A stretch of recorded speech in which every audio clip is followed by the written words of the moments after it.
Live from Loudmouth Central, you're listening to Loudmouth Fisticuffs, hosted by combat sports analyst Joshua Furs and international ring announcer Mr. Live Worldwide Jeff Houston. Half sports show, half comedy show, and half conspiracy show. 100% in your face. So open your ears, shut your mouth, and have a good fucking time.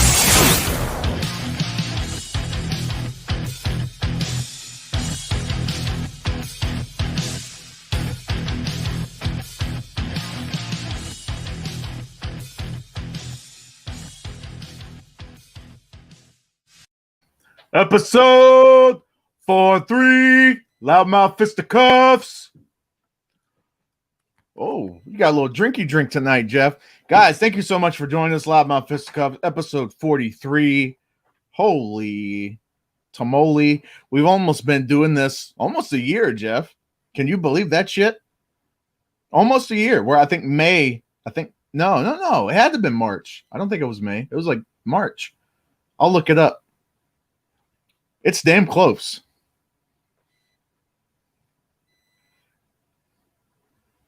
Jeff feels like the soul is probably like sucked out of him because the fact that we've been doing this a year, he's probably, the pain that you could see in my eyes at this very moment.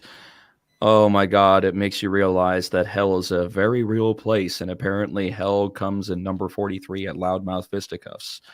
Oh my good Lord, 43 episodes, almost a year. We are continuing to annoy the piss out of people. You are continuing to annoy the piss out of me, but for some reason it works. I don't know why, but sometimes things just work in a very fucked up way. Listen, weirder things have happened, and this show is no different. We got a lot of cool stuff to talk about. We're going to talk about, the aftermath of BKFC 16. We're going to talk about some of the fights got announced just today for BKFC 17 coming up in April in Birmingham. So that's going to be a good time to unpack all that and kind of, just discuss Clickler and Josh Burns. And we're going to talk about all that. Big UFC card. Obviously coming up with Miocic and Ngannou, the rematch coming up today, this week, today, whatever, tomorrow, whatever fucking day it is. It's coming up. I'm pumped. I'm excited. Man, it's been a couple weeks, Jeff. How have you been, my man? Oh, just trying to recover from the chaos that was BKFC 16. Yeah. Smaller venue, the Biloxi Civic Center.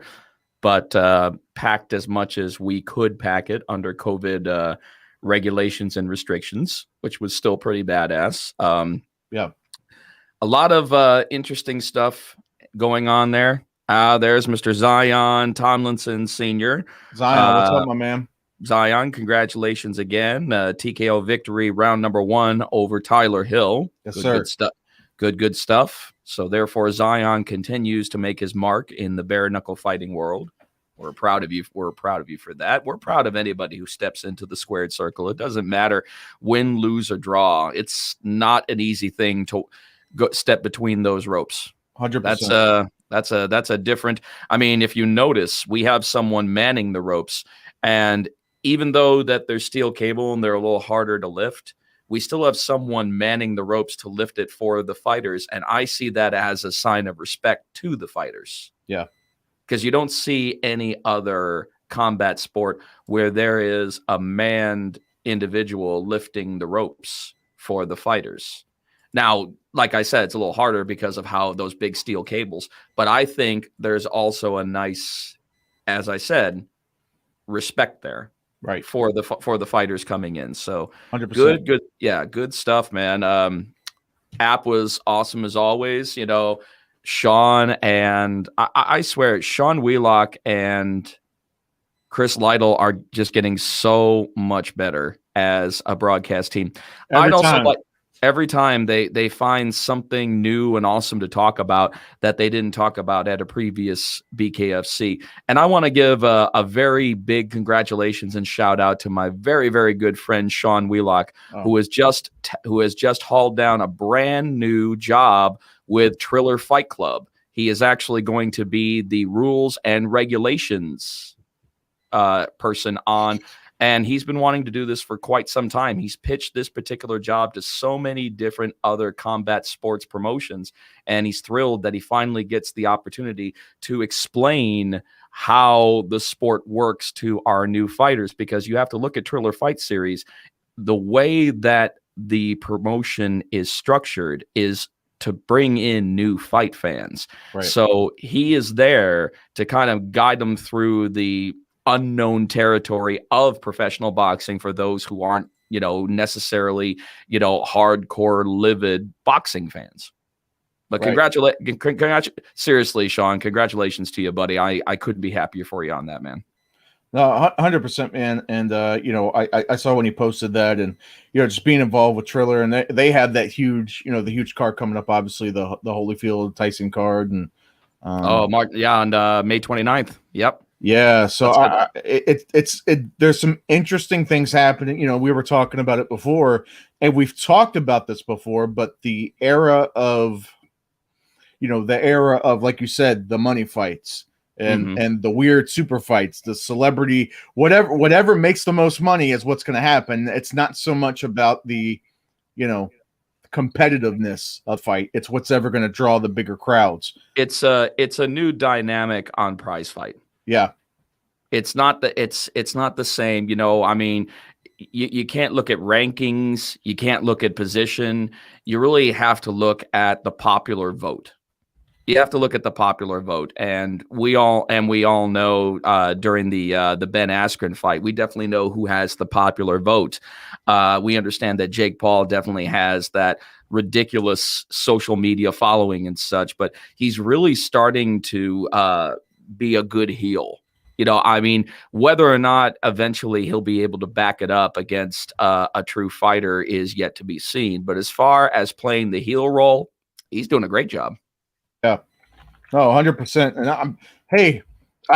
I don't know how competitive the fight is going to be, but I'm probably going to fucking watch it. I can talk shit about it all day long, and I know people are going to talk shit about it. I'm not going to lie, man. I'm at least intrigued enough to watch it. I just want to see what happens. I don't know how competitive it's going to be. I don't know how, how great of a boxing contest it's going to be. But I sure as shit just want to see it. I see of it more as a fight. I see of it more as a fight than a boxing contest, because one of them is not a boxer and the other is a mixed martial artist, even though that they're going that direction. And I didn't know what to think about it at first. But this is the law of the land now. This is the way that it's going. Like I said, the prize fight has taken on a new dynamic, and this is just the way that it is. It's more about, what can we do to make money in the fight game in this? And we make very interesting matchups that aren't your typical matchups that fight fans have known for so many decades. Fight fans usually, that's the one thing I like about the Triller Fight Club, is that they're making these matchups that are not the norm, that aren't the obvious. That is true, Jason. Car crashes are fun to watch as well. I'm going to tell you something. You can't look at this as the same competitive fights that you have seen matched up over the years, Jason. This is, like I said, different dynamic. It is. I mean, no, of course, but I understand this point. Like you said, like it again. It's that's why there's NASCAR. Yeah. I mean, I get it. I understand what he's saying. It's you drive by the car crash, the rubbernecking, and no matter how terrible it is, you're still gonna fucking look. You're still gonna watch and just kind of see what happens. I think some of this is no different, man. And it's no disrespect to Ben Askren or any of them. It's just it is what it is. Right? Like, I guess you could kind of trace it back to, and maybe this isn't quite apples and oranges, but Floyd and Conor, I think most of us knew it wasn't going to be like super competitive. Yeah, okay, Conor was a champ, in MMA, Yeah, okay, I get that. He had the amateur boxing experience, but it just wasn't the same. But Just we're going wasn't to the see. same fucking game. It was really the start of the true sports crossovers. We're seeing more and more of the crossover fighters that are training and are trying to be some kind of force. Now, are they going to be any kind of force for the most part? Only time will tell on that, because somebody may not have the best fight ingenuity. They may not have the best fight skills, but I have seen people built up ridiculously by the right fight camp, the right trainer. Sure. A lot of it has to do with how you're brought up as a fighter. You may not have been a fighter at one point, but if you get the right trainer and the right camp behind you, you could certainly step up to the plate and be a fighter today. It could change the whole game. I get that. I do. I definitely get that. Absolutely. Absolutely. Oh, and another thing about the Triller Fight Series coming up, April 17th, I believe, is the date that the next Triller Fight Club series will be airing. That I also found out that Frank Mir will no longer be facing Antonio Tarver. Yeah. And that's a shame, because I was really looking forward to that. But according to ESPN right now, it looks like that he is going to be taking on former IBF Cruiserweight champion Steve Cunningham. Now, that is apparently pending medicals being, submitted and such. But that looks like that's the way that it's headed in that direction. Yeah, apparently, Antonio didn't meet the requirements, that were put forth by the Georgia Athletic Commission. Steve Cunningham, he's 44 years old, 6'3", 210 pounds. So he's a big dude. I mean, he's about the same. He's about the same size as Frank. He's about the same size. He might be a little bit bigger than Frank, actually. I don't know, man. Frank was pretty fucking big. He's actually lost some weight. He actually looks a lot better than he has in some time. No, he's taking this opportunity seriously. He is, and I'm very happy for that. But it will be. But as we know, it will be his pro boxing debut. Cunningham is a Philly guy. Oh, don't you love it when that happens on a podcast, ladies and gentlemen? Hey, they know how it is already by now. Nothing. This stuff, we come up with this shit on the fly. There's nothing scripted. We don't have a team of people sitting behind the fucking screen pulling up stuff for us. I mean, maybe one day, but that is not the case right now. Well, at least my train of thought doesn't sound like an actual choo-choo. Hey, man. You never watched Thomas the Train when you were younger? God, why do I even bother? Wow. They're saying April 17th. Yeah, April 17th. So it's just right around the corner. We got 20 more days. Why was I thinking May? I don't know why I was thinking May. Well, May is the Triller fight card with Tyson and Holyfield. Oh, no. Okay. Yeah. I was, what I was doing? I was combining the two cards. Hey, man, that means a lot, Jason. I appreciate that, man. We appreciate that. Jason, you can private message me and tell me that I do the great job. We both know that. We both know that. I mean, look at this. At least I am here in my sanctuary, Loudmouth Central, and look at him. There's nothing behind him. It's black. Abandon all hope, ye who enter here, man. It's nothing. It's the absence of color. Why does he do this to me? Because you do it to yourself, Josh. I'm having a good day, Jeff. I appreciate it. You know what, Jeff? I'm going to appreciate you, even if you don't appreciate me. I appreciate you. I just wish that you would get a backdrop that doesn't look like Satan's butthole. He said that it'd happen. And thank you, Jason. Thank you. Wow. Thank you. Jason, you disappoint me, sir. You guys just changed your name, man. You guys are now Combate Global now. I saw you guys change your name instead of Combate America. So it's now Combate Global. Is that what it is now? That's what I looked. That's what I bred. Combate Global. Oh, I had no idea. I had no idea about that. I saw an article about it. It's been some time since I've heard about Combate Americas. I haven't known exactly what the status is, because I know that there was some unfortunate press that El Patron was going through at the time, and I don't know exactly what that did to the promotion itself, but I had no idea about that. Autoboto. Yeah, Combate Global, yeah. Combate Global. Reaching out. Good, man. Good for you guys. You changed the logo up just a little bit too, huh? Okay. I see that.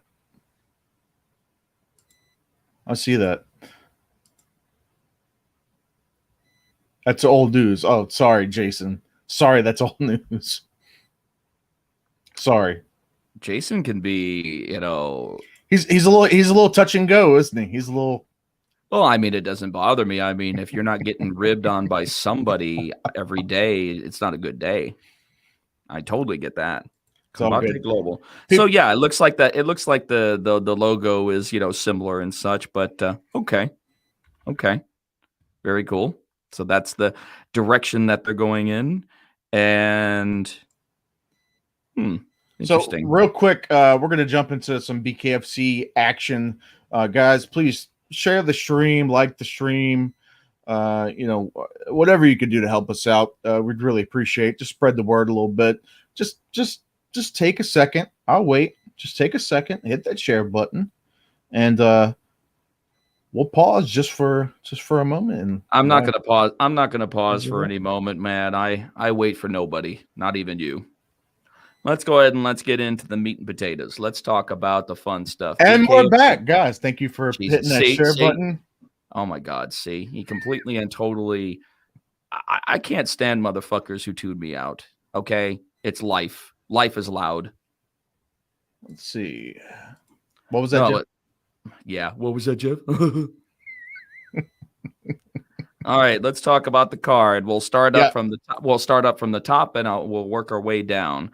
Obviously, the big talk about town is the main event. Yep. Leonard Garcia getting the unanimous decision victory over Joe Hitman 187 Elmore, giving Joe Elmore his first defeat in the squared circle. And then afterwards, something I was not anticipating. Leonard Garcia. He said he would have loved to have left some gloves in the ring, but unfortunately, if he had them and such. So Lieben said the same thing after his fight. He said the same exact thing. Yep, they would have definitely done that afterwards. Leonard is now saying that now that he is a retired fighter, that he wants to be involved on the broadcast team in some capacity, either as a commentator, a backstage correspondent, or a pre or post fight interviewer. He wants to be. It's not like Chris Lieben. Chris Lieben wants to be the guy behind the scenes. Yeah. Leonard has no idea being a face out there, and I think honestly, adding him to the broadcast team can only benefit us. It could be interesting. Yeah. It really could, but man, was that a bloody fight. Joe bleeds like a sieve. He does, man. He does, and he's got all those scars and all those. You have to wonder how busted up, from the Tom Show fight. Mm-hmm. Some of that stuff, man, that scar tissue. I don't know. Maybe that scar tissue cracks open pretty easy. Once you've already had that kind of bloody ass war, like Nate Diaz just pops into my head.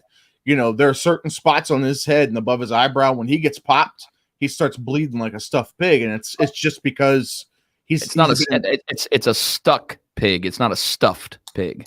Hey, man. Listen, what do you mean? What do you mean? Why do you have to do this to me, Jeff? Because you're incorrect, good sir. Listen, how the fuck does a stuffed pig bleed? I think that hat is on too tight. Listen. No, I think your brain cells are probably not firing. Listen. Oh, they're firing. Just like my new haircut is fire. Look at that. Everybody take a look at this. All right. So, all right. A round of applause. All right. You got a little sod on the fairway. Growing out the hair, not doing the bald thing anymore. Appreciate it. Oh, man. Anyways, but a good fight. But a good fight. It was not. Amazing fight. It was not voted fight of the night. I believe personally that it was the fight of the night, but it was not voted fight of the night. But still, what a hell of a main event.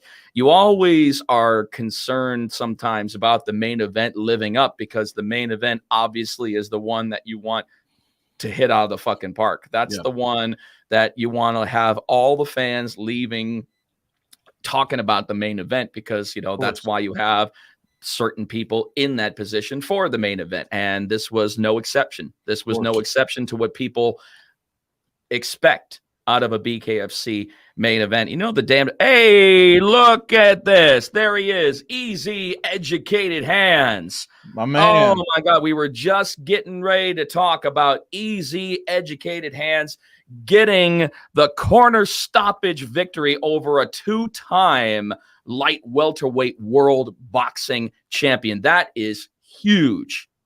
That is fucking enormous. Amazing. Monster. That is crazy, man.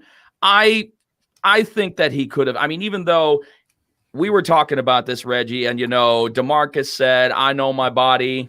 I know when I'm done, you know, when I was done, but I still absolutely believe that he could have finished that. We're talking 2 minutes here. We're talking 2 more minutes that he could have got. I know you would have liked to have gotten that fight finished. So therefore that you would have gotten that unanimous decision victory, but a W is a W. And that puts you as the new #1 contender and puts you on the Yellow Brick Road straight to that win. Of course. No, you know what? And I can see that. I almost think, though, and, you know, stop me if you think I'm wrong, but, and I know you will, Jeff, but him quitting on the stool, it almost seems like that much more of a, because, I mean, at first it was a little confusing. At first, everybody was kind of like, what the hell, you know? He owes me 2 minutes. Yeah, I know. You know, I a lot of people were like, what the hell's going on? He should have fought that 5th round, but man, like I was thinking about it after the fight, and you know what it is, Reggie? He's got he owes you a receipt. He really does. That's a receipt right there. I mean, that's on a good old wrestling term, but he owes really you a receipt. He owes you a receipt. But like the fact that he didn't want to fucking continue mentally, he was broke. You know, mentally he was done. I don't know. Maybe there was something physically going on. I don't know. I'm not gonna second guess that. I have no fucking clue. But like he said, he knows his body. You know, he was in fantastic shape. He looked like he was in fantastic. Physically, he was good. And Reggie said that he was also one of the as far as the fight goes, it was like one of the hardest times he's ever been hit in his life against DeMarcus. Any cred for Serrano? What do you mean, Jason? What am I missing? Need a little information there, senor. As in, like, the Serrano sisters, as in, are you thinking of Serrano, or what? Were you just watching Major League and you're thinking of Pedro Serrano? You have no marbles. That was part 2, but yeah, it was part 2.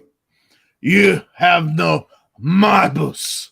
Marbles, huevos.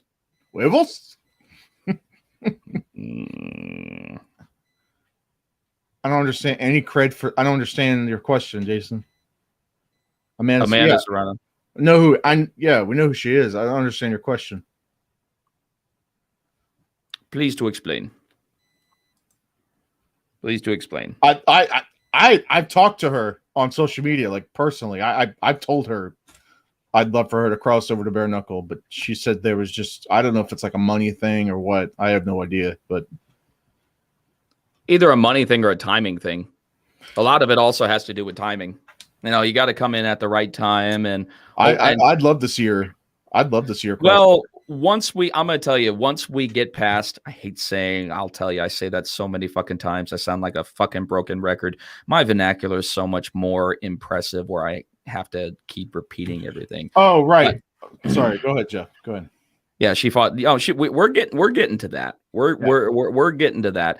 But I think you're going to see more and more fighters. I mean, we've already had so many fighters that have wanted to test the waters in bare knuckle fighting championship. but I think that you're going to see even more once we get past Hard Rock Stadium.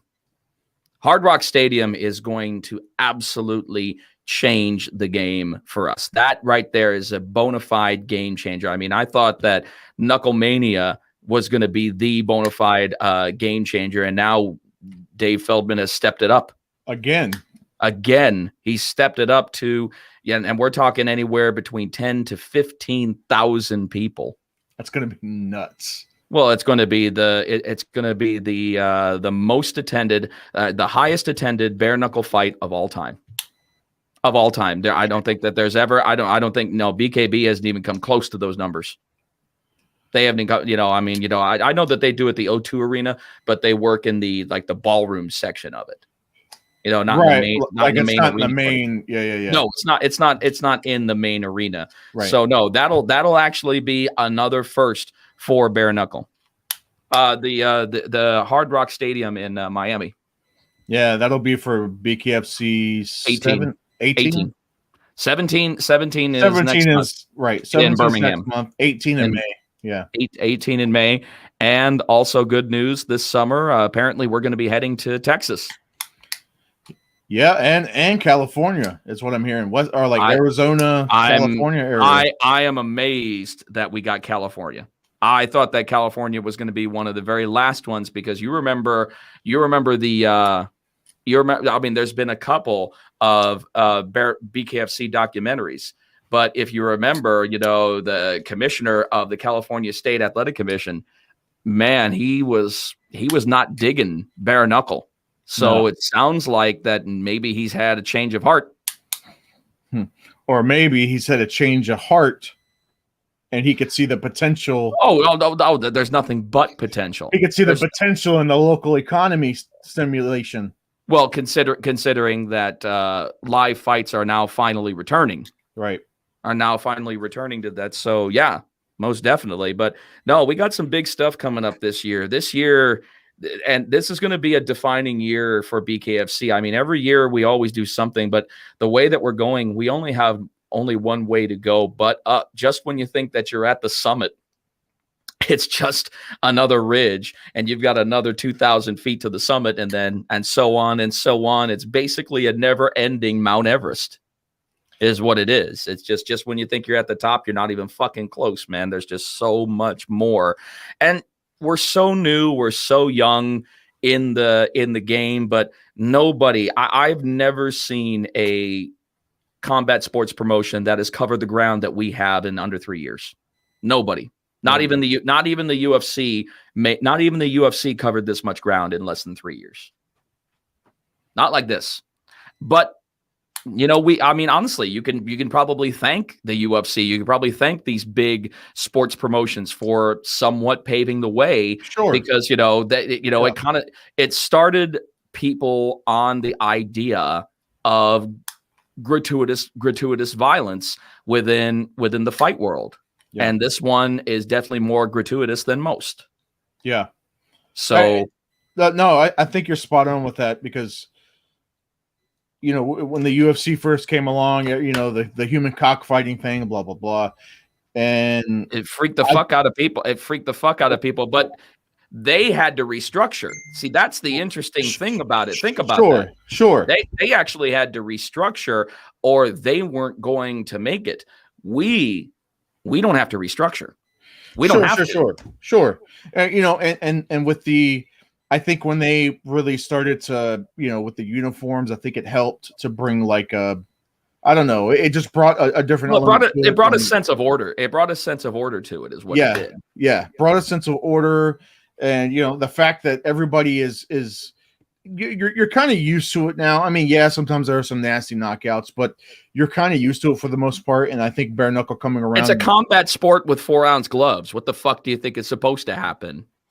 And with bare knuckle, like you said, UFC already semi-paving the road.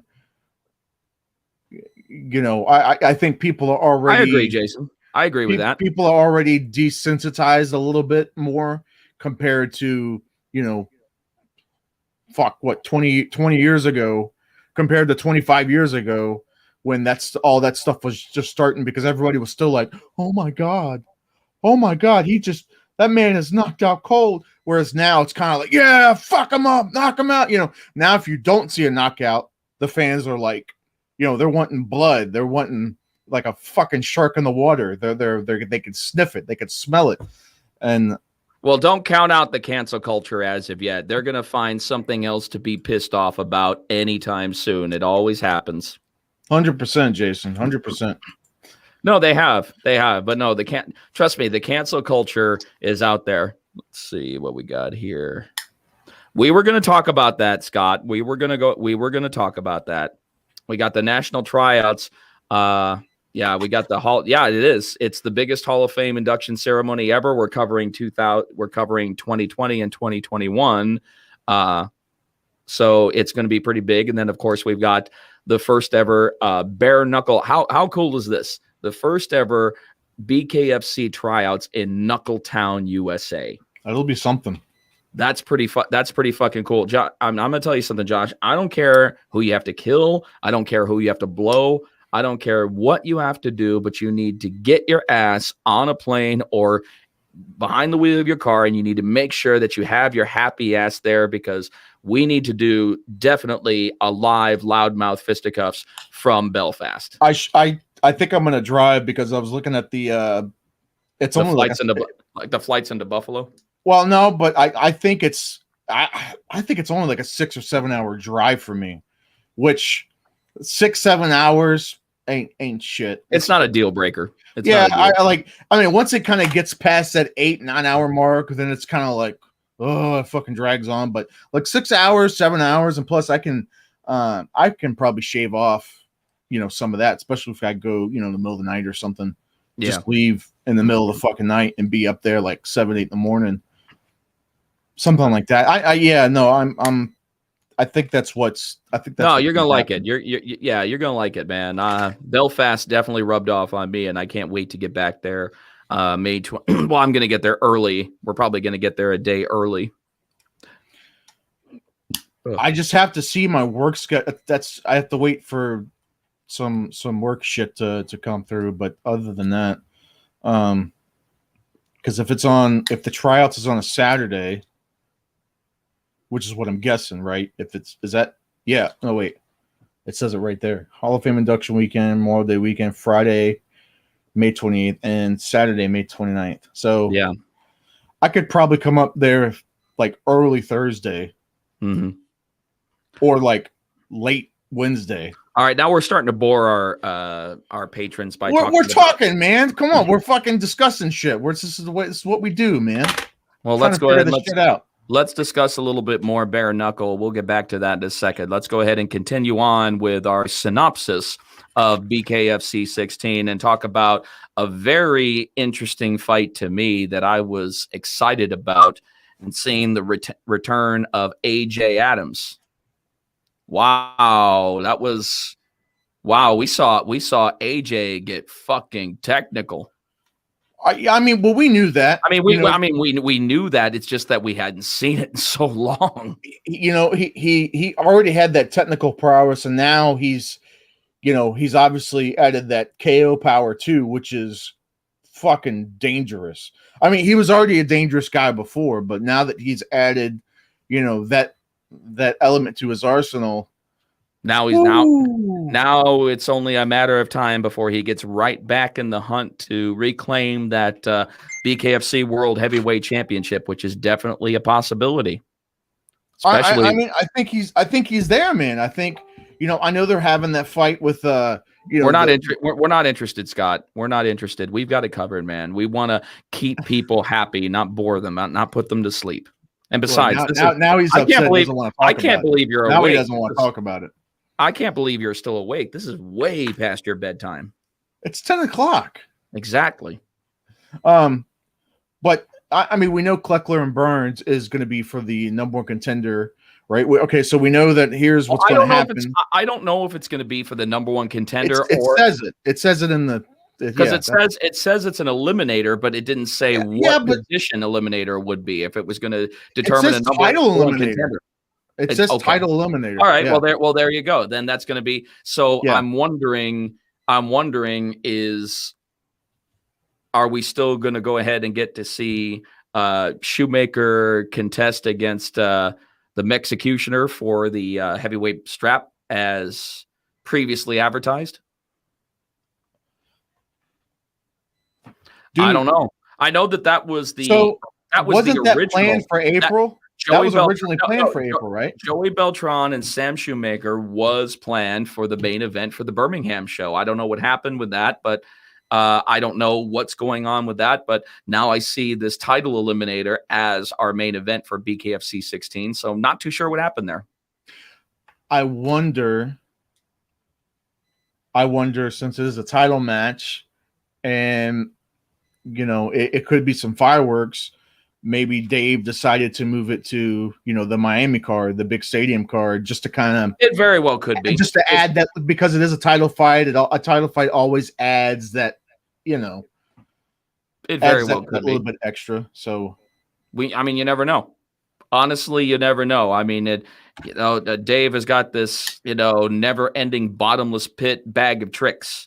So it's going to be interesting to see what transpires over the next couple of months. But it was good to see my boy AJ with a new nickname, Bomaye Boogeyman. Yeah, Bomaye Boogeyman. And I think that win, the win over Bobo, like you said, if the Kleckler Burns is for the next number one contender, I have to imagine, man, Arnold has to be still right. Like you could flip him in and out.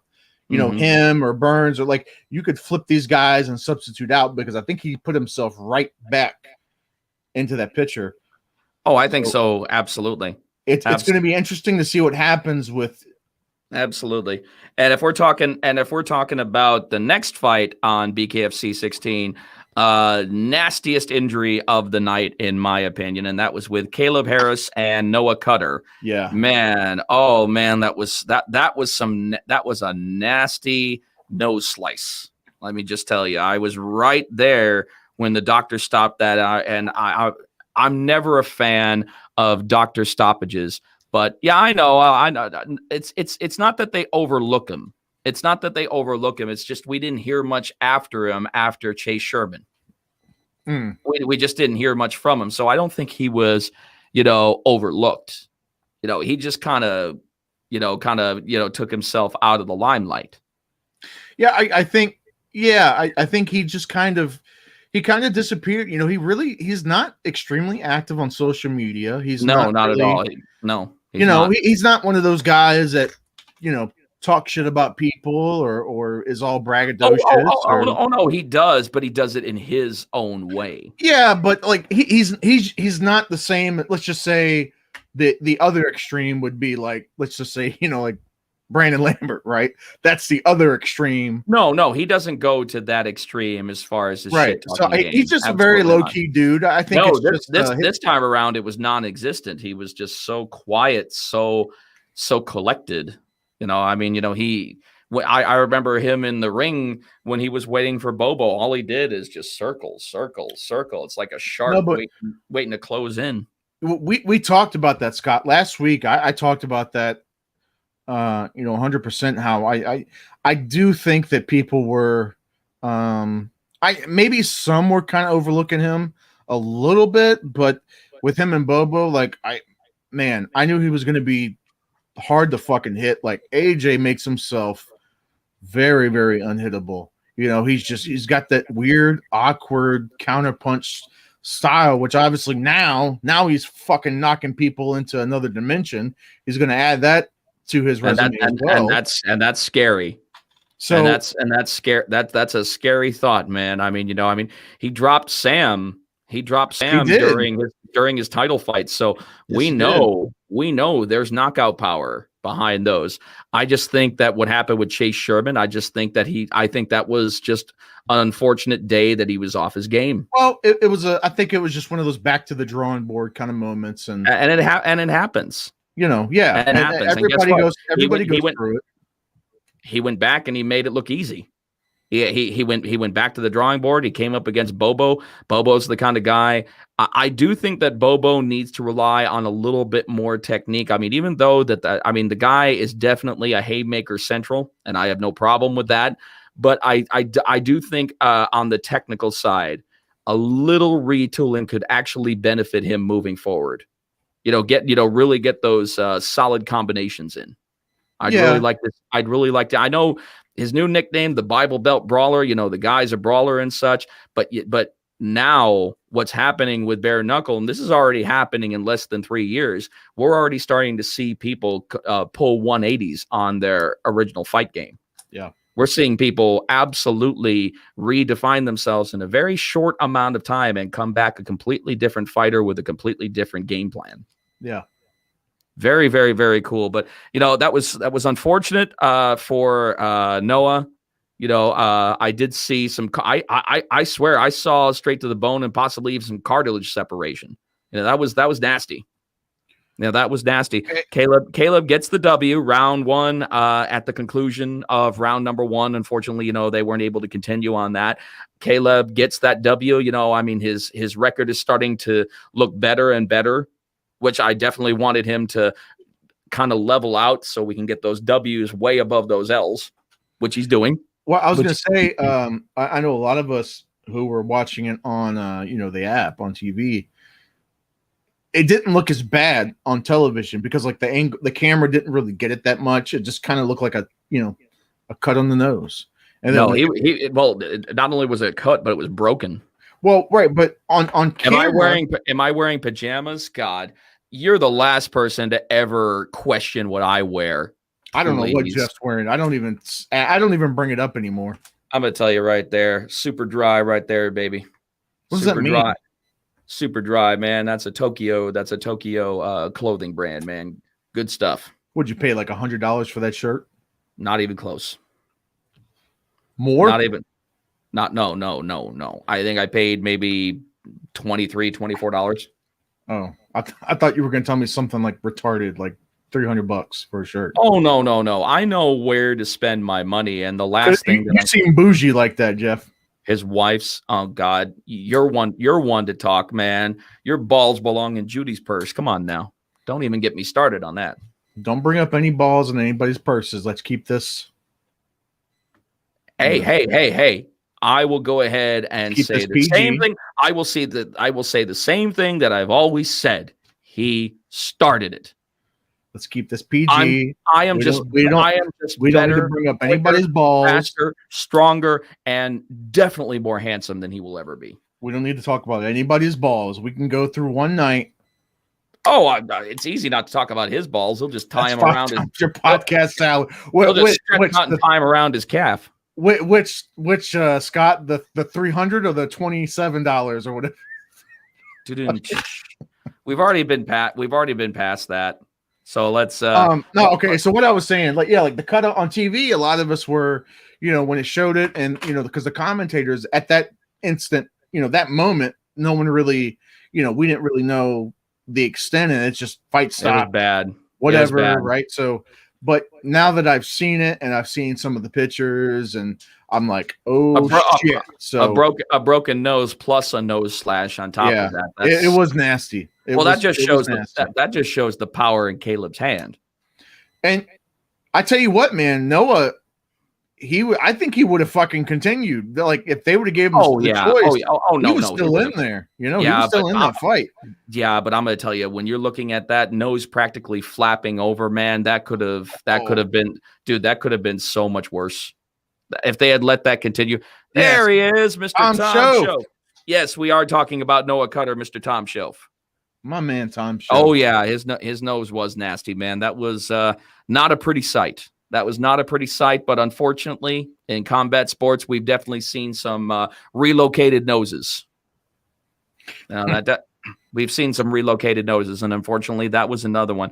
The next fight on the card, one of, if not the most controversial call in BKFC history.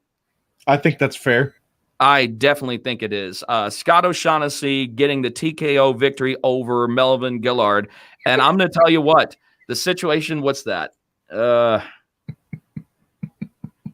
Tom, I'm going to tell you something, Tom. If you want to go slumming, you definitely go with Scott. You definitely go with Scott. I have a new nickname for him. Mr. Scott, separate checks, please, Bert. Is this going to be together? Separate checks, please. Dude, he says that before we even sit down at the fucking table. Like, separate checks, please. Ladies and gentlemen, Mr. Scott, separate checks, please. Bird. Like walk into a Waffle House and a separate, like nothing on the menu is over $10. You gotta be a cheap son of a bitch if you're asking for friggin' separate checks at a fucking Waffle House. Okay, it's just gonna be me, separate check. Just They look right at him and say, "Sir, can you please leave our establishment? Thank you very much." Sir, it's a Waffle House. Nothing on the menu is over $10. Yeah, seriously, separate checks. I would love to see Scott Burt blacklisted from Waffle Houses. I would love to see that. When you walk into a Waffle House and he's got and every one of them has got his picture up here, please do not serve, and it's just this aloof picture with Scott going like he can't believe that he's been blacklisted from a Waffle House. That would make my life. That would make my life right there. Well, I'll tell you what.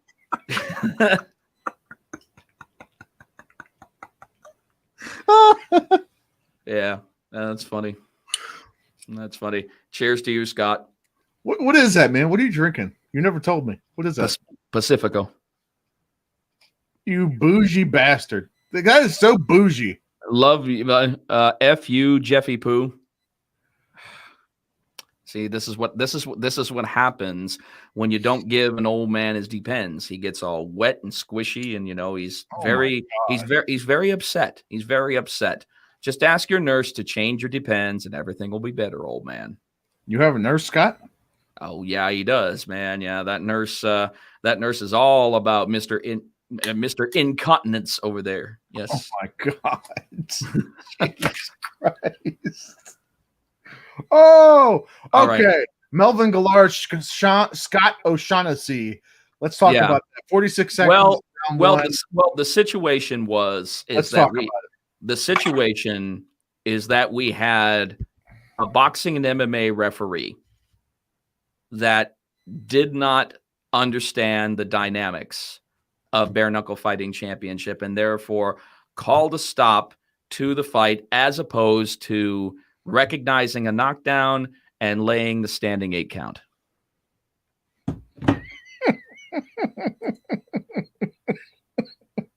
A white MJ.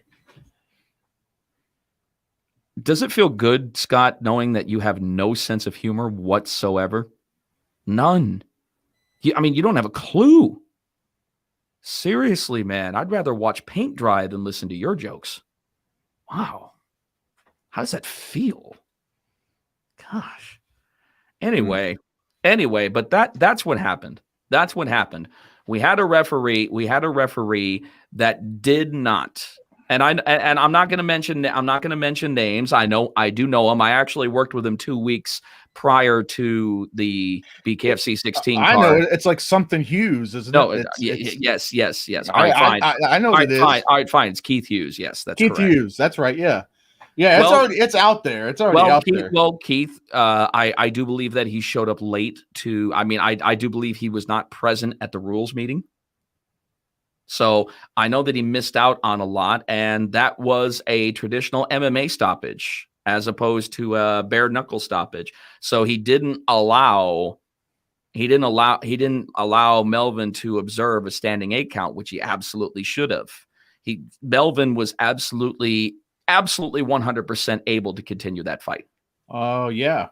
If he had made the standing 8 count, which he would have. Which he would have. And we're talking about the controversy. That's it. It was just, unfortunately, a bad call. It was a bad call. I think they're trying to make that fight like muy pronto. When we talked to I talked to Dave like right after the card, and he said that they were trying to, obviously, because of they want to run it back. They want to run it back. Yeah, I don't know how soon. I don't know. But they do deserve. But in the wake of that fight, it still creates controversy. And as you know, there is no such thing as bad press. It's just polarizing. It's polarizing news, is what it is. 100%. It's unfortunate because I would have liked to have seen that, even though that Scott O'Shaughnessy was the favorite via the crowd. That was around in his wheelhouse. He wasn't didn't live too far from Biloxi, so he was definitely a favorite in that one. And it's still a win. Big dude. Yeah, he is. Yeah, he is. Yeah, good. I mean, like I said, it's unfortunate. I know that that's not how he wanted to be remembered for his bare knuckle debut, but if we're comparing apples to oranges, a W is a W. I don't know. No, I know it's a little controversial because I remember I was on the apron before I got in because I had to wait for a second because I saw a whole bunch of commotion happening down by the State Athletic Commission table. And I was talking to John and I was trying to get his attention. I said, John, does the call stand? He's like, yep. Referee's decision is final. Referee's decision is final. I mean, on paper, yeah, okay. Somebody will see that. Oh, O'Shaughnessy defeats Melvin Gillard. That's a big win, But was it like an overall defeat under traditional bare knuckle rules? Of course not. Of course not. No. Yeah. No, yeah. It's a paper win, but we want to get the actual win. And when we run that back, I don't know if it'll be a different outcome, but at least we will know that if somebody gets knocked down, they'll be afforded the standing 8 count and the fight not stopped. Yeah, I won't go into. I was pretty pissed off about that decision. Everybody was. I know everybody was. So I don't want to. I'm not going to go. Something, man. I'm going to tell you. Shows right there. Infallible, flawed. That's what we are. We're still fucking. I know. No. It happens. There have been worse calls made. I've seen them myself. Yeah. Okay. There's infallible. There's fucking up, and then there's not knowing, like, the proper rule set. Like, that's two different. Like, you can fuck up and just what you're doing, but I know where you're going with that. You know what I mean? I'm just saying, like, there's a big difference between knowing what you're doing and then just kind of like, oops, I said the wrong thing. Oops, I fucked up. Versus that, I don't know what happened. But you're saying he was late to the rule meeting and all that. Yeah. Great, but that's his problem. I don't know what happened, so I can't. Oh, I know it's his problem. It's his problem. But that's his problem, and like he should have knew the fucking rule set before he, I don't know. So I'm no judge. I'm no judge or jury. I'm not going to go that far into it. I will. It's unfortunate. I don't give a shit. It's unfortunate. That's all there is to it. It's unfortunate. I don't. It is what it is. Like, I understand. It's under the bridge now. It's done. Yeah. It's now we just have to worry about running it back when they decide to do so. All right. Next. All right. On the next note, we're gonna get past that because you're just gonna get so pissed off. Start throwing shit. Well, I mean, you got a black background, so you ain't gonna see much. Next fight, Jason Fish. There's nothing wrong with my black background. I don't understand. Satan's butthole. Wouldn't that be like red and fire and brimstone and shit? No. That's the exterior. The interior is the absence of light, the absence of color. That's you're fucked over. It's darker than the deepest ocean trench. Mariana Trench wishes it was that fucking black. But anyway, Elvin Brito, my man. Hey, man, I'm so glad, very, very happy, about what happened in that. But you know what?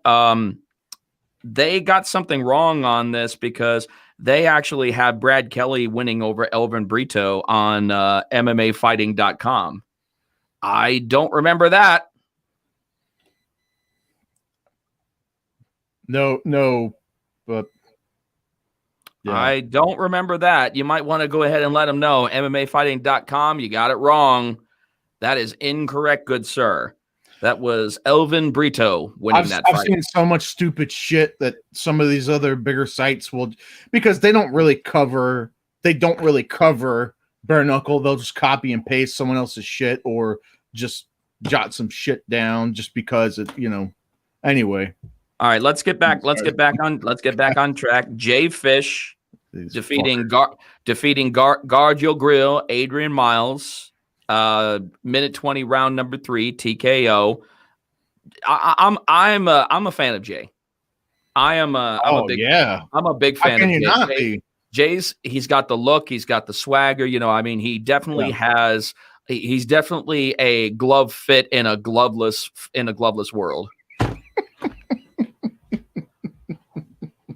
Oh, you're saying that I do. Considering that Scott Bird is a fucking nudist. Oh, I'm going to tell you something. If anybody knows saggy, wrinkly buttholes, it's definitely you, Scott. Don't fucking go there. Don't fuck with me. I'll burn you so bad you'll wish you had died a child. No, that is correct. Knucklepedia.com for all the correct bare knuckle info. Oh, man. Scott.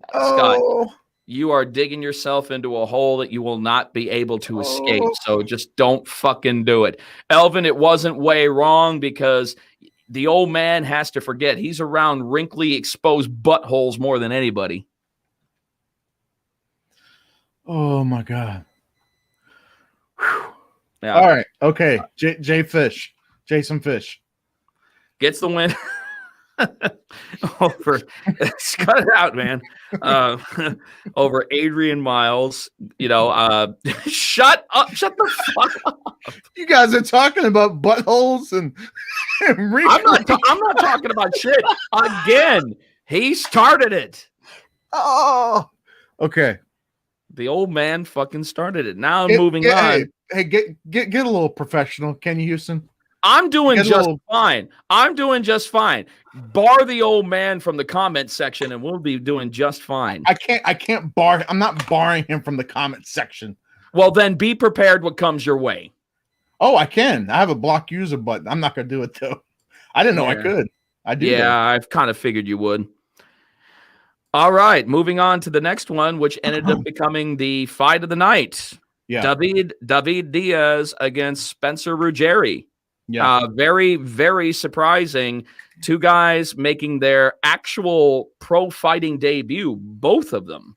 Both of them. And of course, David Diaz is out of the training camp of our current heavyweight champion, Mr. Joey Beltran. And Joey was, oh man, he was just pleased as punch. He was so happy seeing David getting the majority decision. One of my favorite decisions to read, man, because that definitely puts people on edge when you hear that first scorecard read even. Right. Yeah. 47-47 and 48-45, 48-45. Yeah. You know what? In this fight, man, I agree that this was the fight of the night. I enjoyed this fight. It was back and forth, and David, he showed, you can tell he comes from damn it, Scott. See? Talking about buttholes. I'm trying to. All right, but you could tell David. He's got that fucking. He's got that heart, man. He's got that heart that that Joey Beltran has. He has that same work ethic and that same, just that same fire. You could see it. You could and he was also so humbled and so excited to be part of BKFC. And his plan too, very similar to Joey's. Volume and heart, volume, heart, and smother. Yeah, he was a smothering fighter too. Yes, he was. He was very smothering, and he out heart Spencer. He did. Spencer had a couple heavy shots in the early on, and David stuck in there, man. He fucking stuck in there. He still had the volume output. He never stopped. I want to see so much more of Spencer. I want to see more of both of them. I think, honestly, both of them have just nothing but incredible gifts to give us over the time with Bare Knuckle Fighting Championship. I think, honestly, regardless of the fact that they had their pro fighting debut, respectively, at BKF 16, both of them, dude, they earned a place in my heart when it comes to the square circle. Most definitely. Most definitely. Yeah. Thrilled to have them both on board. Spencer said that he was going to bring it, and he did. David said he was going to bring it, and he did. And he did. Rounds 4 and 5 were unbelievable. They were good. It was a good fucking fight. It was a fucking hockey brawl. Yeah. It was a fucking hockey brawl, man. I mean, you always wonder when you get into the hockey scrap, who's going to blink first? When they get that perfect, when you get that Don Fry hockey brawl, and I'm talking about Tanahashi. Tamahashi. No, Tanahashi. Oh, Tanahashi. Yeah. You remember the Tanahashi and, of course, the Pride fight with Don Fry, where they had that scrap that was just a straight up hockey brawl. And you were just wondering, they're hitting each other exactly the same pace, exactly the same, exactly the fucking same. And in situations like that, you just wonder what's going to happen. Who's going to fucking buckle? Can you imagine?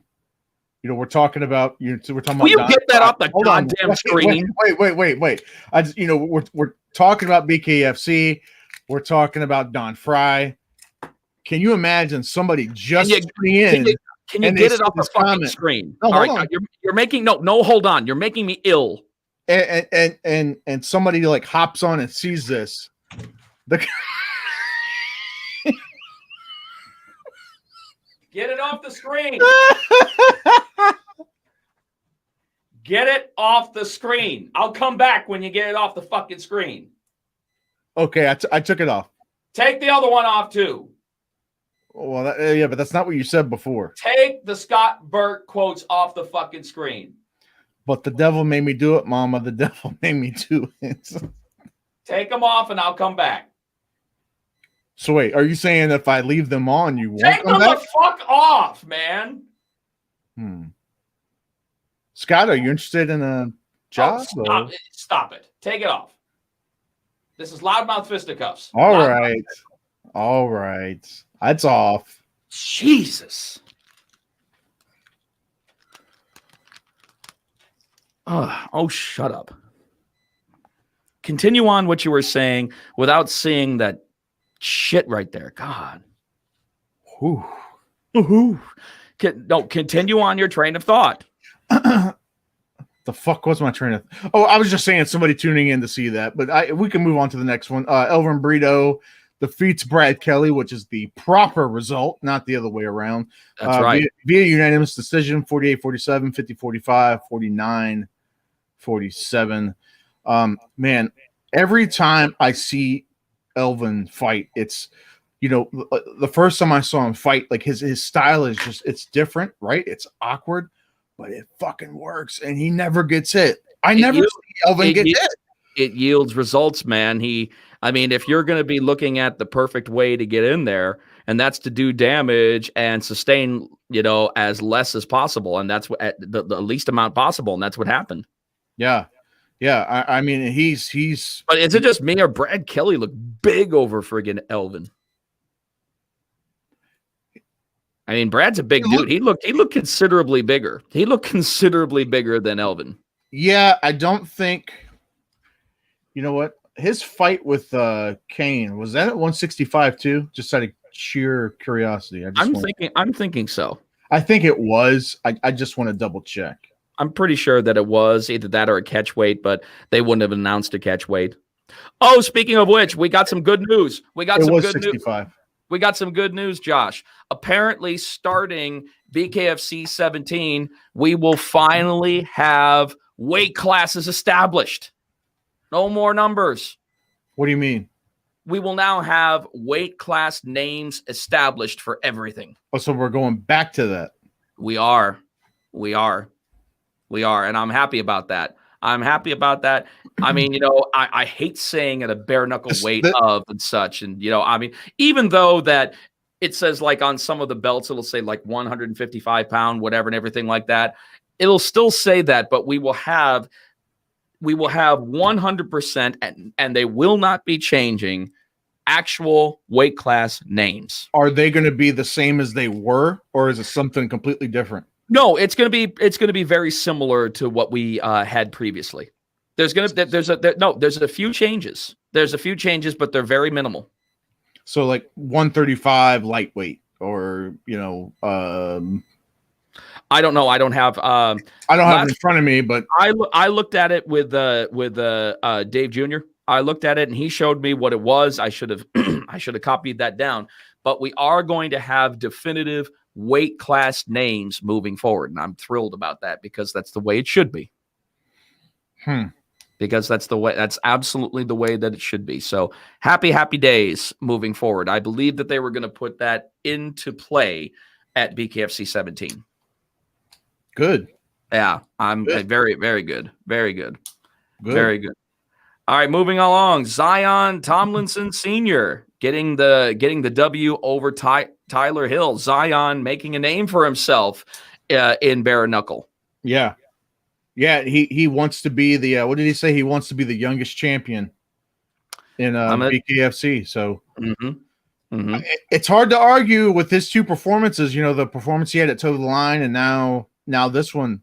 And now on the undercard of, it's funny. We actually had 3 undercard fights this time. I saw that.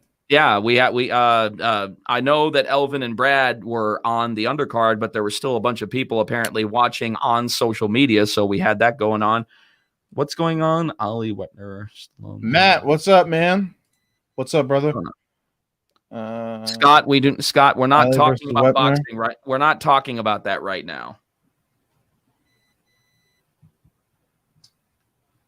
I think I did hear that, Tom. I did hear about that.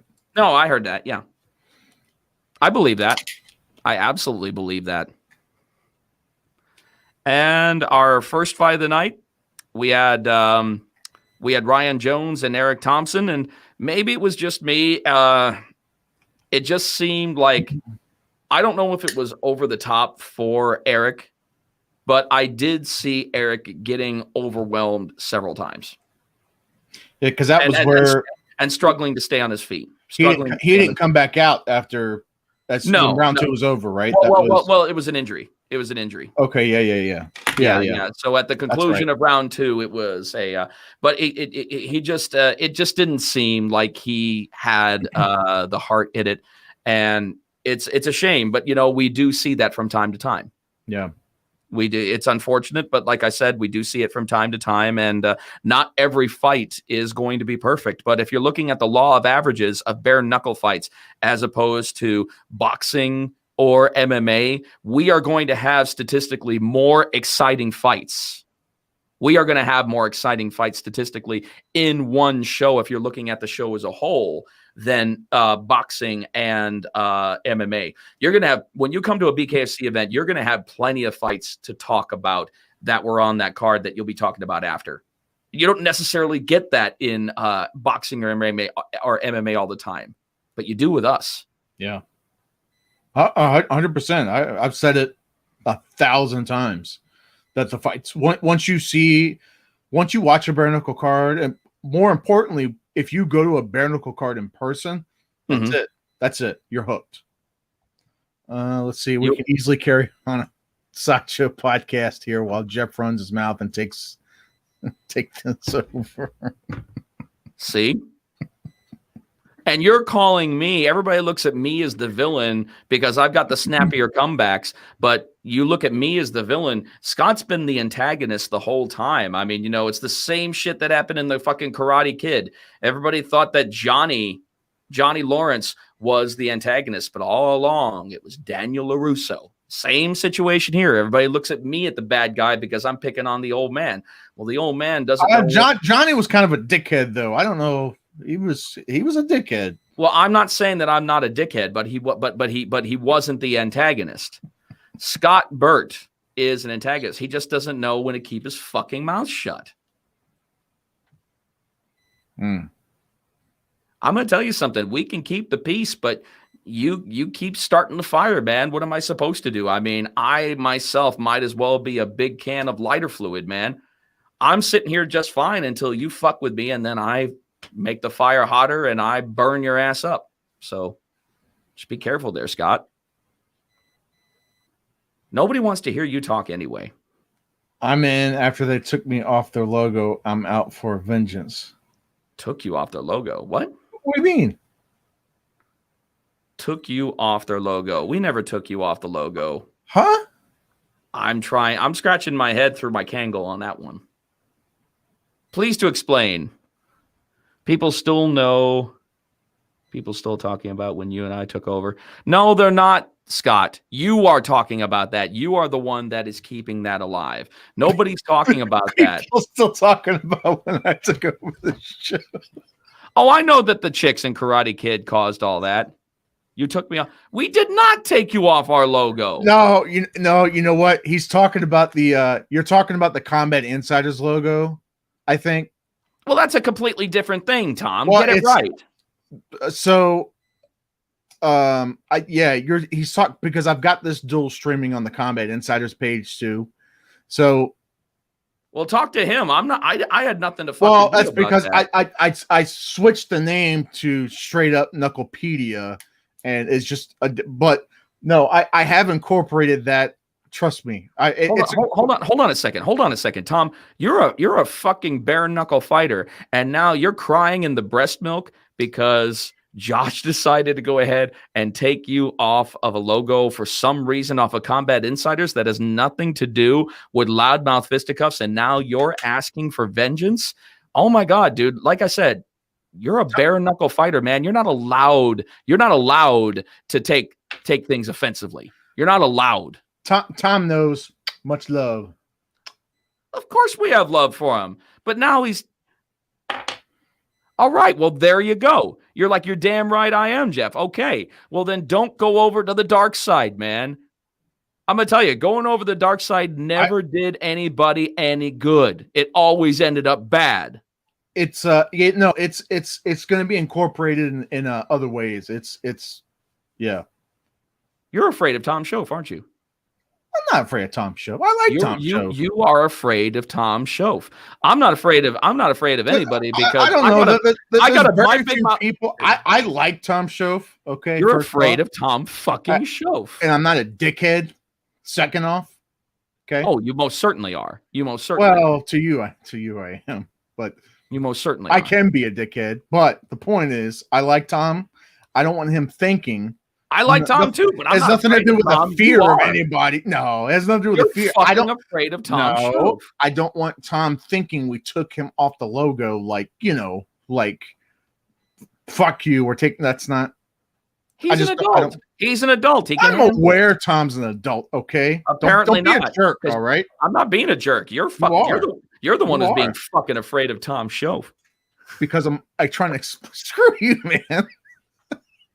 The Tom and Scott show sounds okay. Someone needs to make the coffee. Well, Tom and Scott. If you find a coffee person, let me know. The Tom and Scott show. Oh my God. I know he's like, guys. Tom, Jeff is in a mood today. I don't know what it is. I am not in a mood. This is how we always do it. He is in a mood, people. I can feel it all the way over here in Virginia. I don't know what it is. That's fucking gross. I don't need to know how you're feeling in Virginia. I don't know what we're sort of, Tom. Tom, we go off topic all the time. You have watched this shit before.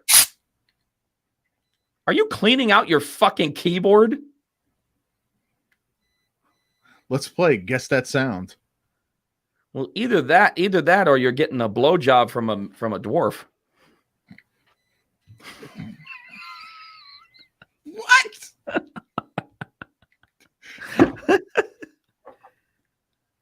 It's a Saturday night rejection. I don't get Saturday night rejections. And how the fuck do you know what a Saturday night looks like outside of BKFC? Saturday night, man, your Saturday night is called at 6 p.m. Because at 4 o'clock, you've had your early bird special and you're in bed by 6 o'clock. So how the fuck do you know what a Saturday night looks like outside of BKFC? The fucking early bird special. The early bird special at Sizzler. It's like the 6-ounce sirloin. And no. It's Denny's. It's Denny's. It's Denny's. That's like the All-Star Slam. It's 2 eggs.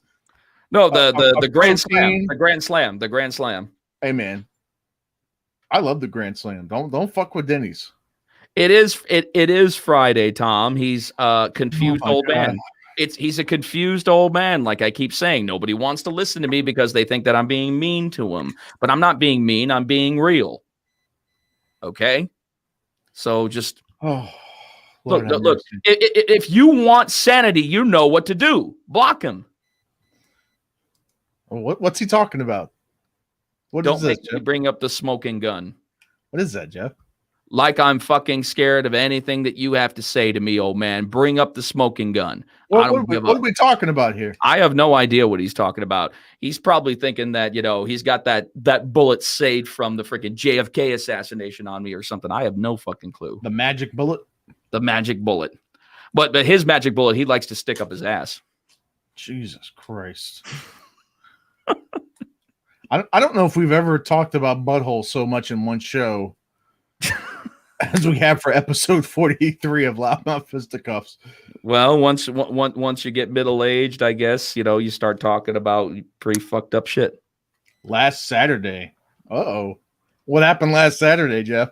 Nothing. Oh God, I don't care about that. That doesn't bother me. I'm not going to talk about it here. Oh no, go ahead. I don't care. I had some fun. Let's just leave it at that.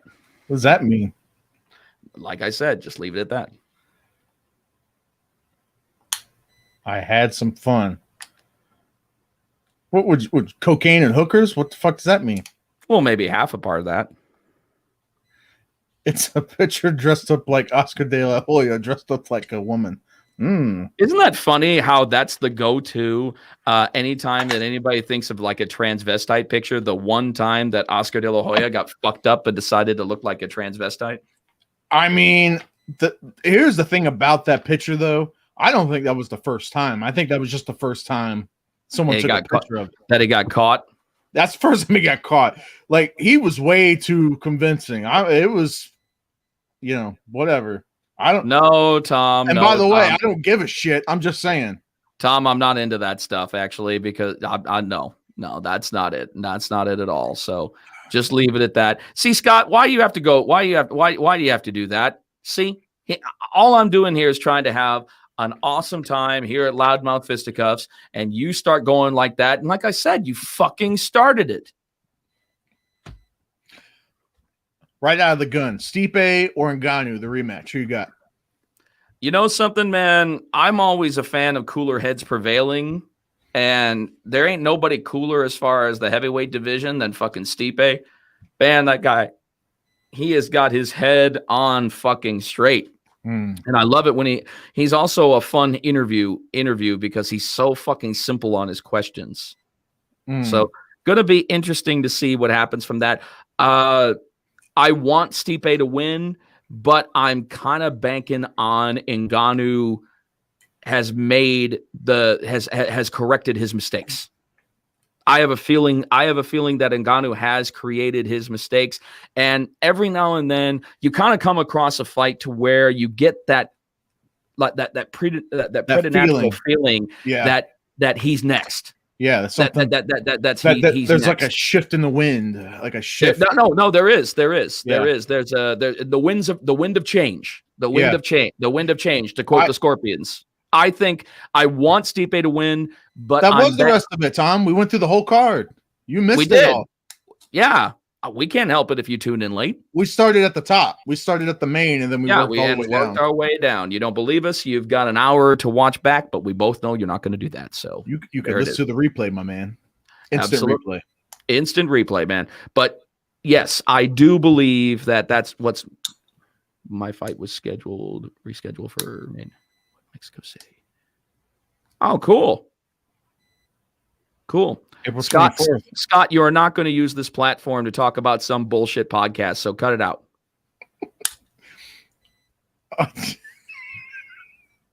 Touche, gentlemen. Look at me. I'm Tom Shope. I'm cool. I'm just fucking with you, Tom. Muay Thai World. Okay. No, that's going to be interesting for the 54-kilogram professional Muay Thai World Championship. Is that Matt? Is that going to be for a WBC? Is that going to be for a WBC Muay Thai World Championship? Because I always wonder about the professional Muay Thai Championship, and I know that the WBC backs world champion Muay Thai fighters. So if so, the big green belt on the Muay Thai side, man, that's cool. That's cool, man. That's really fucking cool. But I am actually what is 54 WKL and LCS. pounds? Woo! Yeah, it's a lightweight, light. Yes, it's definitely on the lighter side. WKL and LCS. Yeah, WKL. Okay, World Kickboxing League, and I don't know what LCS is. I had no idea, but I know the World Kickboxing League. I know I definitely know that one. That's very cool. But like I said, I want Stipe to win, but I think Ngannou's time is here. I see Ngannou as the new heavyweight champion. I absolutely do. I think so too. I think as long as he makes those adjustments and is able to at least stuff the takedowns, especially in the early on. That's the big thing, because you got to remember what an amazing fucking wrestler Stipe is. And people, they tend to forget, just like they did leading up to that fight. They tend to forget because he never uses it. Yeah, right. He can usually stick to the stand up, and he's all good. But I don't know, man. The first round is going to be really interesting, dude. Nobody in the UFC hits harder than Ngannou. Nobody does, and that's saying something, because there have been some heavy-handed motherfuckers that have crossed the heavyweight threshold in the UFC. But to say that Ngannou is the hardest hitting heavyweight that there's ever been, I'm like, Jesus Christ. I mean, we thought that it was as good as it got when you got to Shane Carwin. Shane Carwin had size 5XL gloves. He'd knock you into next week, knock you into next month. That fucking dude. I was hoping, man. I know there was a very short window they were talking about. I think he was at least entertaining the idea. Oh, yeah. There was. Could you imagine that motherfucker, that fist, that hand? Wow. I'd like to see Shane Carwin and Gabriel Gonzaga. That'd be fun. Hey, we could see Mir and Carwin run it back. I mean, it'd be a rematch. We could see that. We could see that, or we could. There's so many opportunities that we could see in the heavyweight division on there. It's just so exciting. I hope that this Triller thing that Mir's doing doesn't it's not going to fuck up him fighting in BKFC. I hope that's not. I doubt it. I doubt it. I don't think it's going to. I mean, honestly, win, lose, or draw, it's an opportunity. It's an opportunity. Let's 100% see. Look at this. Still, I'm trying to fan the flames down, and what do? You put your old balls back in the fire.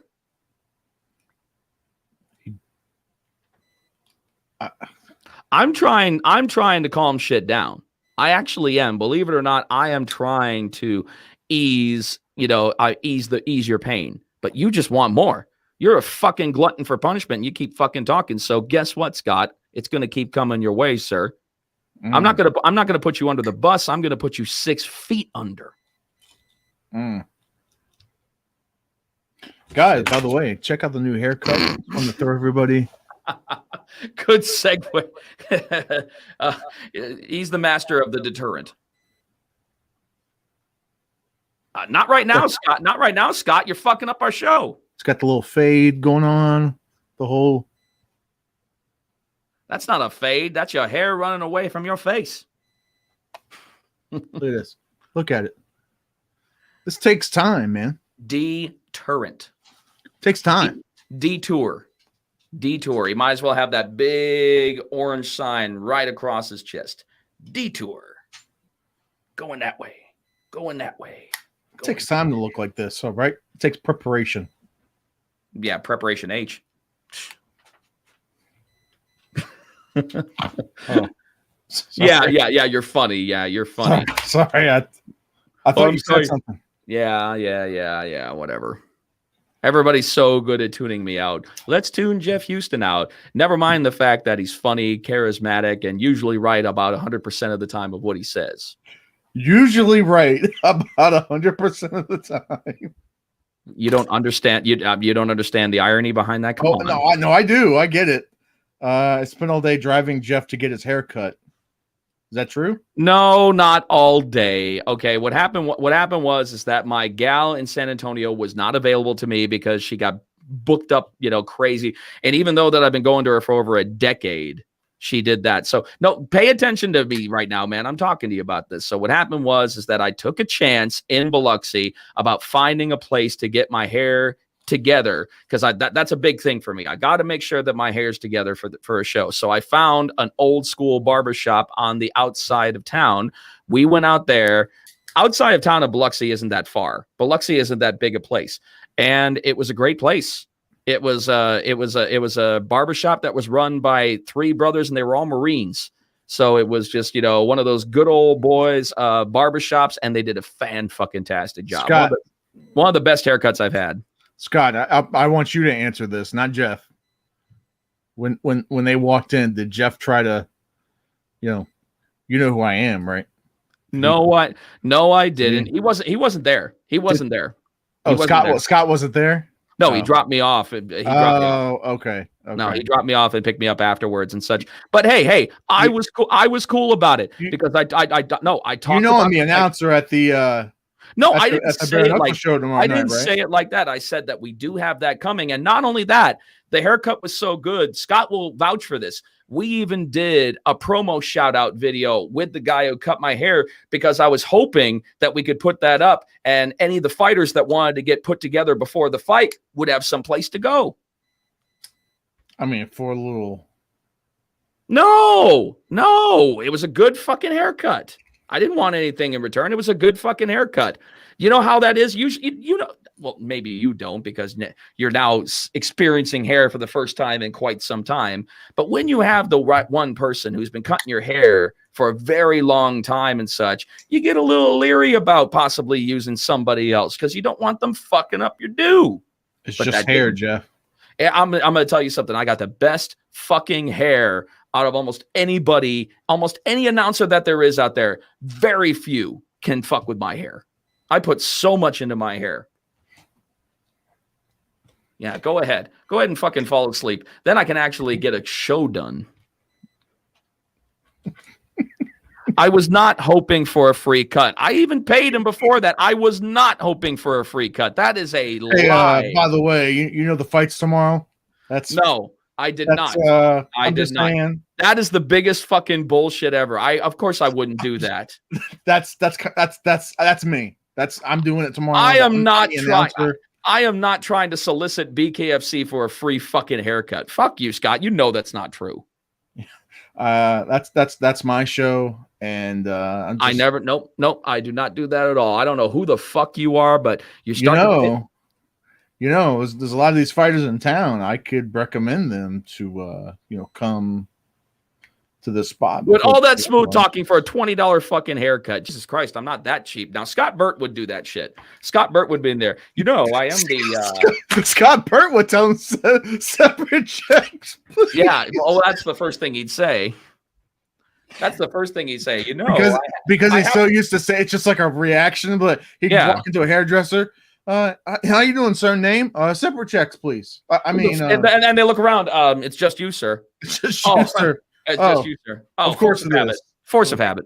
Of course it is. Of course it is. Of course it is. Scott Burt, Police Gazette. Bare knuckle. No. President. Scott Burt, president, Bare Knuckle Boxing Hall of Fame. You might have seen me, you might have seen my medals, even has the medals with them. Oh, and I also wanted to show you the oldest championship belt in history. I just happened to have it in me. I could have left it in the car, but I didn't, because, I want to put myself over. Kilrain versus Muldoon. It happened right across the street over here. That's right. No. In 122-degree weather for 89 rounds. Yes, and there were 5,000 people, and the hotel that used to be right across the field, there were over 1,000 people on the balcony. Right across the street. Right across the street. And and Scott did take me to a fight site. I'm sure that you saw the videos. Saw the videos. We always have a good time when we do the videos. That was fun. No, Jeff has the medal in him. Of course you would say that. Oh my God. He's always wearing them to cover up those, disgusting nipples that leak milk. Scott, do you like maybe like wear them to like you wear them around town and like pretend like you forgot you had them on just so? Oh, like, absolutely. Walk into the local Sizzler and like have the medallion hanging around your neck. They're like, oh, what's that for? This? Oh, I forgot I had it on. I didn't even know. Exactly. I could see, you know, Scott's a bona fide nudist. I could totally see him wearing those medals at the fucking nudist colony. Medal? Oh, this one. Oh, you know, sometimes I don't even notice them anymore. You know, I've got so many. I've got so many. I don't even notice. And, you know, and my mother-in-law makes them. So, you know, absolutely. Scott, I'm just fucking with you. You know, I love I love you, man. We need to think of a different topic. This is taking up way too much of episode 43, even for our own fucking good.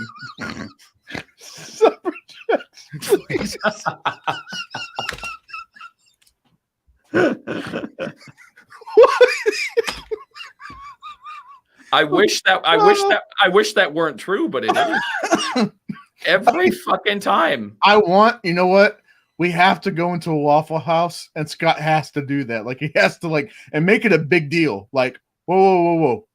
Before we get started, separate checks, please. You know what I'll do? I'll bring my wireless karaoke microphone. Oh my God. Have him like lean up against the counter. Excuse me, separate checks, please. Excuse me, before we get started. He would fucking do that. He would fucking do that.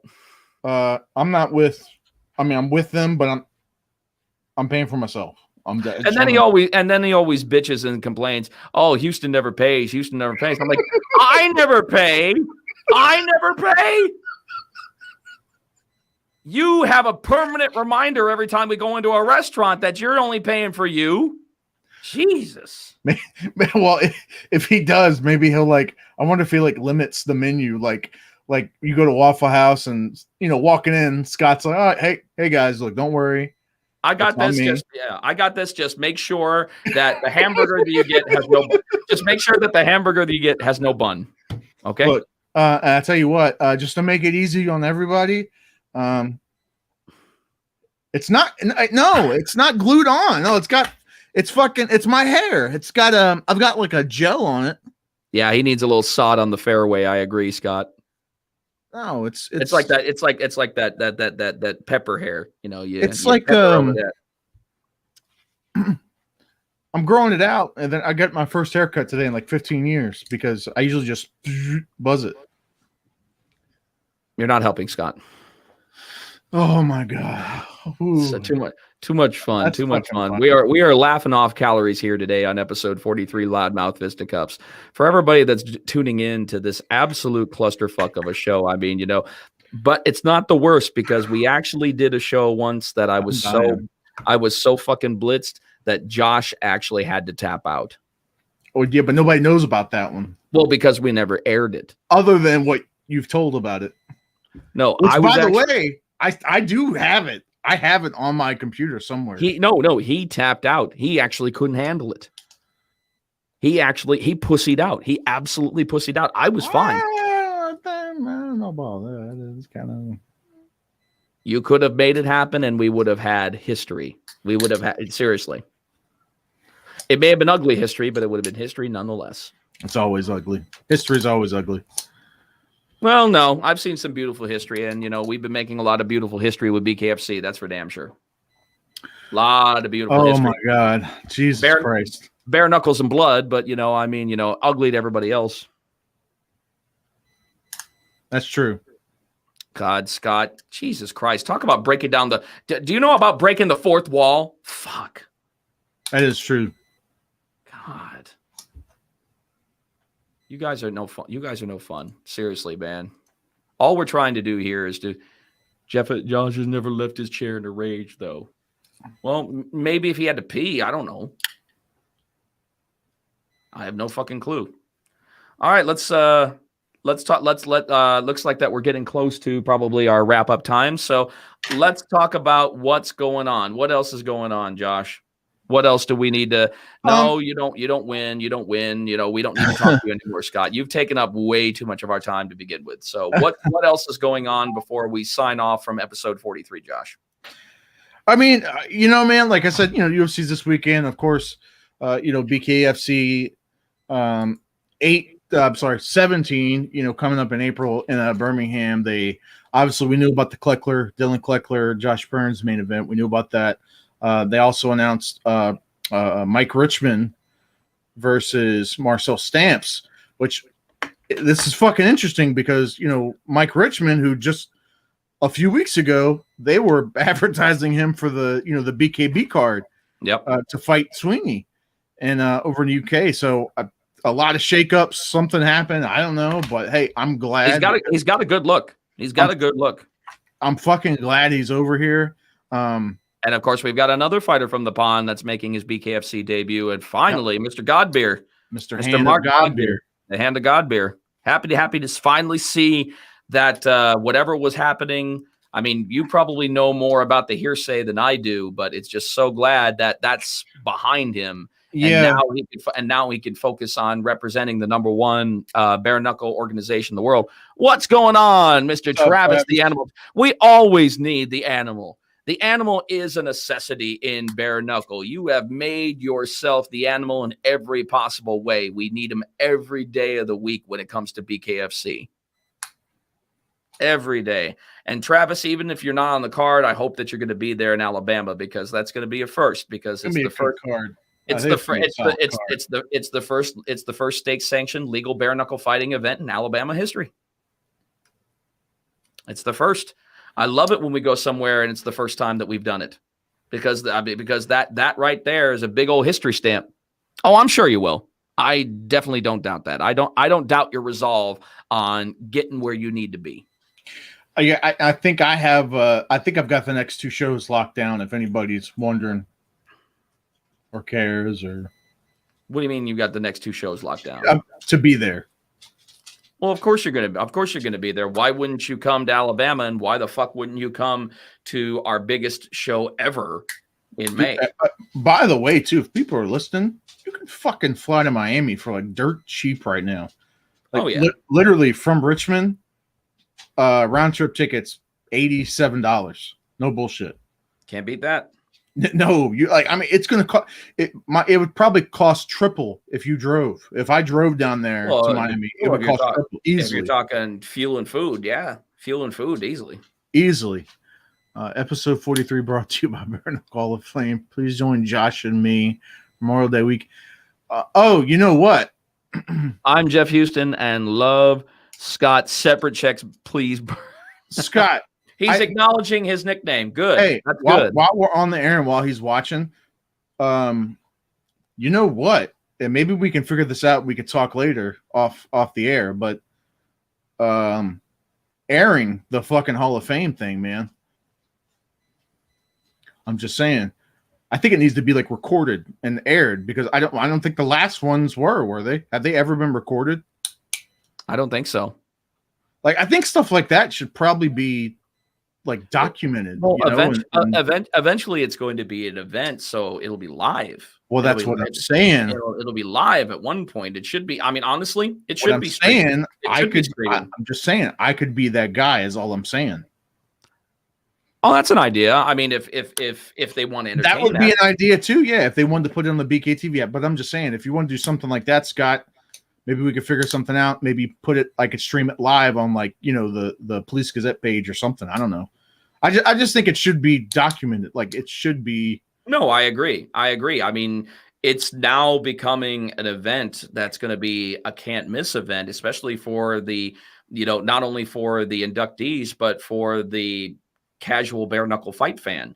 They're going to want to see this. I mean, this is, yeah. I'll triple your salary from $3 from $3 to $9. Unbelievable.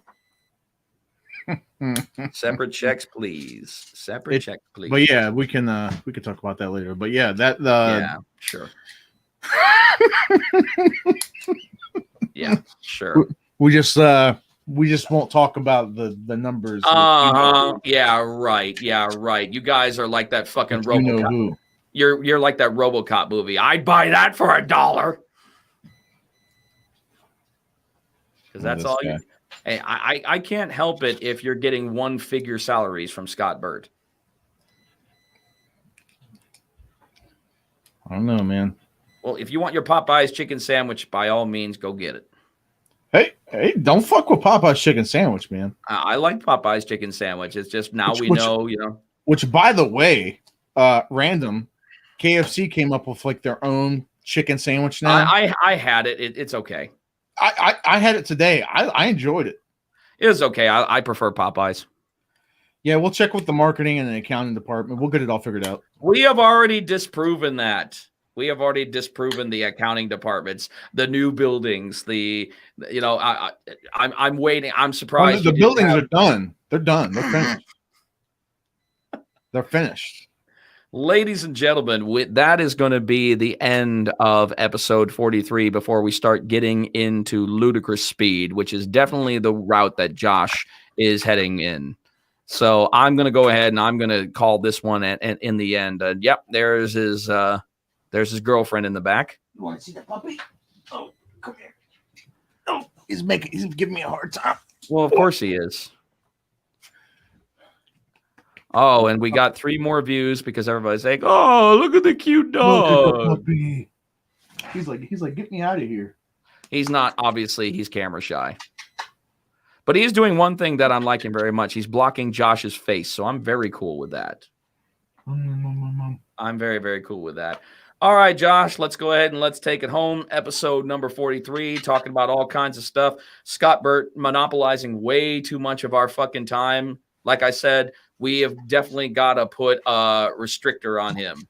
He took up way too much of our time. Guys, we appreciate you. Like you said, episode 43.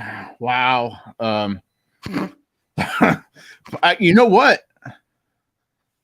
Jeff, episode 50 might time out perfect to be right around the Hall of Fame time.